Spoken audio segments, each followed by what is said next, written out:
ایک مسلمان کا ایک یہودی کے ساتھ جھگڑا ہو گیا تھا. مسلمان کا یہودی کے ساتھ زمین کے معاملے میں جھگڑا ہو گیا اور دونوں چلے رسول اللہ کے پاس. یہودی تیار تھا کہ اسے پتا تھا اللہ کے نبی صلی اللہ علیہ وسلم محمد رسول اللہ سچ فیصلہ کریں گے. فیصلے میں حضور نے کہا مسلمان سے کہ یہ اس یہودی کی زمین بنتی ہے، تو چھوڑ دے اس کو. وہ باہر نکلا. وہ کیسا مسلمان؟ ظاہری طور پر منافق تھا اندر سے. اس نے کہا میں محمد کا فیصلہ نہیں مانوں گا. اور اس یہودی سے کہا، یہودی پوچھنے لگا کہ تو اپنے نبی کا نہیں مانتا، کس کا مانے گا؟ کہا عمر اچھا فیصلہ کرتے ہیں. عدالت ان کی مشہور بھی تھی، فیصلے میں وہ بڑے کامل تھے. یہودی کہا کہ مجھے تو یقین ہے کہ جو محمد صلی اللہ علیہ وسلم نے فیصلہ کیا وہی عمر بھی کریں گے، چلو میں تو چلنے کو تیار ہوں. تو یہ مسلمان بنا مسلمان یہ چاہتا تھا کہ سمپتی گین کرے، میں مسلمان ہوں، میرا سپورٹ لیا جائے.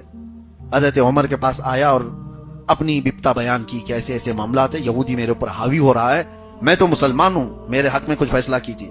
تو یہودی پہلے کہنے لگتا ہے اس کی بات کے بعد، عمر ابن خطاب ہم یہی میٹر لے کر رسول اللہ کے پاس گئے تھے، تمہارے نبی کے پاس گئے تھے. حضرت عمر پھر بیٹھ گئے اور پوچھنے لگے کہ کیا کہا پھر حضور نے؟ یہودی نے کہا انہوں نے میرے حق میں فیصلہ سنایا مگر یہ تمہارا مسلمان بھائی ماننے کو تیار نہیں. کہا کیا کہا اس نے؟ کہا میں محمد کے فیصلے کو نہیں مانتا اور تمہارے پاس فیصلہ کروانے آیا ہے. حضرت عمر اندر گئے اور تلوار لے کر کے آ گئے. جو محمد کا فیصلہ نہیں مانتا عمر اس کا فیصلہ ایسے کرتا ہے. اڑا دیا اور پہنچا دیا. اور یہ بات مدینے میں پھیل گئی کہ آؤ دیکھا نہ تاؤ دیکھا، ایک ہی مجلس میں فیصلہ تمام کر دیا. اور لوگوں کو تو یہ معلوم تھا کہ مسلمان ہے اور مسلمان کا اس طرح سے قتل بہت بڑا مسئلہ ہے. تو حضرت عمر کی شکایت حضور تک پہنچ گئی، رسول پاک صلی اللہ تعالی علیہ وسلم کے پاس، کہ ایک مسلمان کی گردن ماری عمر ابن خطاب نے. حضور نے بلایا، حضرت عمر سے پوچھا کیا تم نے ایک مسلمان کی گردن مار دی؟ کیسے تم نے جرأت کی؟ حضرت عمر کہتے یا رسول اللہ میں اس کو مسلمان مانتا ہی نہیں تھا، میں اس کو مسلمان مانتا ہی نہیں تھا. کہا کیوں؟ آپ کے فیصلے کو نہ مانے وہ مسلمان کیا ہے؟ تو یہ تو حضرت عمر کا اپنا اجتہاد تھا، ان کا خود کا ایمان تھا، ایسا حکم نہیں تھا.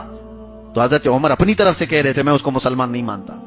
اسی اسنا میں حضور ابھی کچھ کہنے والے تھے کہ جبرائیل یہ آیت لے کر کے آ گئے، فلا وربک لا یؤمنون حتی یحکموک فیما شجر بینہم. اللہ تعالیٰ فرماتا ہے اے محبوب آپ کے رب کی قسم وہ شخص ایمان والا ہو ہی نہیں سکتا جو اپنے معاملات میں آپ کو حاکم نہیں بناتا. حضور نے فرمایا عمر جو تم نے فیصلہ کیا اللہ بھی وہی نازل فرمایا.